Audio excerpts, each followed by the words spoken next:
Shalom, selamat pagi Bapak Ibu Saudara yang dikasihi Tuhan Yesus Kristus. Selamat kita berjumpa kembali dalam renungan pada pagi hari ini. Doa dan harapan saya, saudara semua ada dalam keadaan yang baik, sehat, penuh sukacita, dan berlimpah berkat Tuhan. Sebelum kita mendengarkan renungan firman Tuhan, mari kita berdoa. Selamat pagi Bapa di sorga, Bapa dalam nama Tuhan Yesus Kristus. Tuhan dan Allah kami yang maha baik dan selalu mengasihi kami. Kami bersyukur untuk berkat kemurahan-Mu dan bersyukur untuk kesempatan di hari baru ini. Kami percaya Tuhan punya rencana yang baik buat setiap kami. Saat ini kami mau mendengar sabda firman-Mu. Urapilah kami Roh Kudus agar kami mengerti dan taat pada setiap kehendak-Mu. Dalam nama Tuhan Yesus kami berdoa. Haleluya. Amin. Saudara yang dikasih Tuhan, ayat firman Tuhan saat ini terdapat dalam Kisah Para Rasul 4 ayat 29. Tertulis demikian. Dan sekarang ya Tuhan, lihatlah bagaimana mereka mengancam kami, dan berikanlah kepada hamba-hamba-Mu keberanian untuk memberitakan firman-Mu. Saudara yang dikasih Tuhan, negara-negara dengan kebebasan berbicara yang tinggi adalah Denmark, Selandia Baru, Irlandia, Chili, Swiss, Finland, Republik Ceko, Costa Rica, Jerman, dan Amerika Serikat. Sebaliknya, beberapa negara yang paling tidak mendukung kebebasan berbicara adalah Senegal, Yordania, Korea Utara, Rusia, Saudi Arabia, Iran, dan Pakistan. Di Indonesia, kebebasan berbicara dan berekspresi mendapat skor sekitar 0,5, yang artinya bahwa negara kita ada di kelompok tengah dari indeks kebebasan berbicara dan berekspresi. Kembali kita perhatikan Kisah Para Rasul 4 ayat 29. Di situ tertulis, dan sekarang ya Tuhan, lihatlah bagaimana mereka mengancam kami, dan berikanlah kepada hamba-hamba-Mu keberanian untuk memberitakan firman-Mu. Para rasul dan jemaat dalam konteks zaman di ayat ini menghadapi kesulitan yang sangat besar dalam menyampaikan firman Tuhan. Mereka tidak begitu bebas dalam mengabarkan Injil karena ada penentangan dari kelompok imam dan orang-orang Farisi, golongan Saduki, dan juga ahli-ahli Taurat. Berbicara tentang Tuhan Yesus, berbicara tentang Injil, berbicara tentang pribadi Allah di dalam Kristus, bisa dicap sebagai penghujatan, penistaan, penodaan agama, yang hukumannya bisa sangat berat, bahkan hukuman mati. Pemerintah Roma yang berkuasa pada saat itu mengakomodasi keinginan para tokoh agama dan juga tokoh masyarakat yang ada di sana, sehingga mereka ikut menangkap dan menghukum orang-orang yang dianggap mengajarkan ajaran yang tidak sesuai dengan pandangan orang-orang Farisi dan Saduki. Dalam keadaan yang demikian itulah mereka berdoa meminta Tuhan untuk memberikan keberanian kepada mereka untuk memberitakan firman Tuhan. Mereka tidak berdoa supaya tidak ada masalah, tapi mereka berdoa supaya mereka berani menghadapi masalah. Mereka tidak berdoa supaya tidak ada tantangan, tapi supaya mereka berani menghadapi tantangan. Mereka tidak berdoa supaya tidak ada pergumulan, tapi supaya mereka berani menghadapi pergumulan. Ini doa yang luar biasa, saudara. Kita seringkali berdoa, Tuhan singkirkan masalahku. Doa seperti ini tidak salah, saudara. Tapi jangan kita lupa untuk minta kekuatan dari Tuhan, supaya kita berani menghadapi masalah.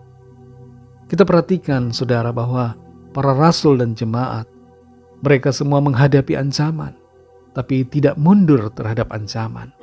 Malah mereka meminta keberanian untuk menghadapinya. Saudara yang dikasih Tuhan, dalam kehidupan kita pribadi, masing-masing kita punya masalah, punya tantangan tersendiri, dan mungkin kita merasa takut. Dalam keadaan seperti itu, berdoalah, minta keberanian kepada Tuhan. Percayalah kepada Tuhan di saat ada ketakutan, di saat ada kecemasan. Dalam Mazmur 56 ayat yang ketiga tertulis, Waktu aku takut, aku ini percaya kepadamu. Ketakutan adalah hal yang manusiawi. Kita semua bisa mengalami rasa takut terhadap keadaan. Tapi yang terpenting, saat ketakutan melanda, kuatkan hati untuk percaya kepada Tuhan. Dan jadilah berani dengan kuasa pertolongan Tuhan. Mari jangan takut, saudara. Jangan takut dalam menyampaikan firman Tuhan kepada anak-anak kita, kepada anggota keluarga kita masing-masing, kepada orang-orang di sekitar kita. Dan dalam aspek yang lebih luas, jangan takut terhadap berbagai persoalan yang ada. Jangan takut dengan tantangan, dengan masalah pergumulan. Tapi jadilah berani untuk menghadapi segala keadaan. Tuhan akan memberikan keberanian dan juga pertolongan kepada saudara dan saya, sehingga kita berkemenangan. Mari kita berdoa. Terima kasih Tuhan Yesus, kami bersyukur untuk firman-Mu yang sudah kami dengar. Mengajar kami untuk berani menghadapi segala keadaan. Tuhan melimpahkan kami keberanian. Tuhan memberikan kami kemenangan. Ada kuasa di dalam Engkau Tuhan, di dalam nama-Mu yang kudus, dan di dalam kasih karunia-Mu kami dapat melewati segala perkara. Di dalam kuat kuasa-Mu kami akan senantiasa mengalami kemenangan. Kuatkan hati kami selalu untuk berani menghadapi segala keadaan, berani hidup dalam kebenaran, berani menyampaikan firman Tuhan, dan berani menghadapi setiap apapun yang terjadi. Kuasa-Mu yang memampukan kami, kasih karunia-Mu yang menolong kami. Terima kasih Tuhan. Berkatilah kami di sepanjang hari ini, dalam segala tugas aktivitas kami, dalam segala rencana-rencana yang kami sudah buat. Biarlah Tuhan menolong dan menyertai, dan memanifestasikan rencana-Mu yang indah dalam kehidupan setiap kami. Kami berdoa bagi yang sakit dan yang sedang dalam pergumulan, agar tangan Tuhan menjamah, menyembuhkan, memulihkan, melepaskan, memberikan semangat baru, membangkitkan iman dan harapan setiap kami, dan memberikan jalan keluar yang ajaib, mujizat yang heran dinyatakan dalam kehidupan setiap kami. Terima kasih Tuhan, kami mengucap syukur. Dalam nama-Mu yang kudus, nama Tuhan Yesus Kristus, kami sudah berdoa. Haleluya. Mari sama-sama kita berdoa, doa Bapa kami. Bapa kami yang di sorga, dikuduskanlah nama-Mu, datanglah kerajaan-Mu, jadilah kehendak-Mu di bumi seperti di sorga. Berikanlah kami pada hari ini makanan kami yang secukupnya, dan ampunilah kami akan kesalahan kami, seperti kami juga mengampuni orang yang bersalah kepada kami. Dan janganlah membawa kami ke dalam pencobaan, tetapi lepaskanlah kami daripada yang jahat, karena Engkaulah yang punya kerajaan, dan kuasa dan kemuliaan, sampai selama-lamanya. Amin. Terimalah berkat Tuhan. Tuhan memberkati engkau dan melindungi engkau. Tuhan menyinari engkau dengan wajah-Nya dan memberikan kasih karunia. Tuhan menghadapkan wajah-Nya kepadamu dan memberikan damai sejahtera. Berkat anugerah dari Bapa Surgawi, kasih karunia dari Tuhan Yesus Kristus, dalam persekutuan dengan Roh Kudus, menyertai kita semua, sekarang ini dan sampai Maranatha, Tuhan Yesus datang kembali, dan bahkan sampai selama-lamanya. Dalam berkat nama Tuhan Yesus Kristus, haleluya, amin.